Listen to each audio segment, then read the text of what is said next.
इनके 6 सिद्धांत है। इनके क्या है, आपके 6 जो मुख्य सिद्धांत है, उस सिद्धांत पर, उस उद्देश्य पर क्या करते हैं, ये कार्य करते हैं। पहला कौन है आपका, निःशुल्क शिक्षा। निःशुल्क क्या है आपका, शिक्षा है। दूसरा है आपका आईपी है। तीसरा है आपका उचित मूल्यांकन। चौथा है आपका न्यूनतम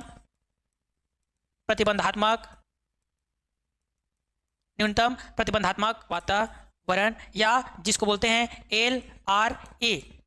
पांचवा है आपका प्रक्रियात्मक सुरक्षा। प्रक्रियात्मक, ये क्या है आपके, सुरक्षा। और उसके बाद छठवां सिद्धांत आता है, कौन सा आपका, छठवां सिद्धांत बोलता है कि माता पिता की भागीदारी। यह हुआ माता पिता की कौन सा आपकी भागीदारी।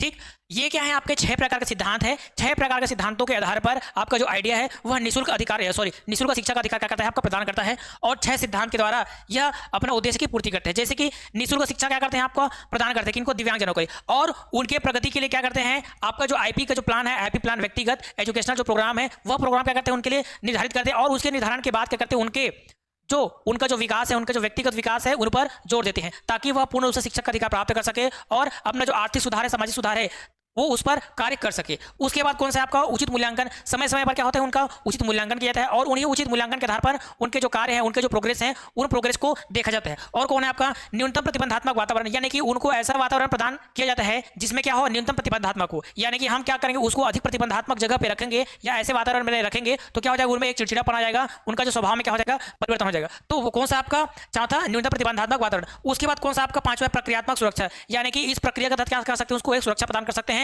जिसके तहत, जिसमें आपका निःशुल्क शिक्षा है, आईपी है और उचित मूल्यांकन है। उसके बाद न्यूनतम प्रतिबंधात्मक जो वातावरण है, इसके साथ साथ क्या है, एक प्रक्रिया के दौरान उसमें सुरक्षा उसमें निर्धारित कर सकते हैं। उसके बाद लास्ट आता है आपका माता पिता की भागीदारी। माता पिता का भागीदारी होना इसमें बहुत ही महत्वपूर्ण है, क्योंकि आपका बालक का जो विकास है केवल शिक्षक के माध्यम से नहीं हो सकता। उसमें क्या आपका जो मुख्य जो किरदार रहते हैं वो कौन है, आपके माता पिता है, क्योंकि माता पिता भी ऐसे व्यक्ति हैं जो अपने बालक के बारे में पूर्ण रूप से जान सकते हैं, पूर्ण रूप से समझ सकते हैं। तो उनकी जो मुख्य भागीदारी है वो कौन है, इन 6 सिद्धांतों में है।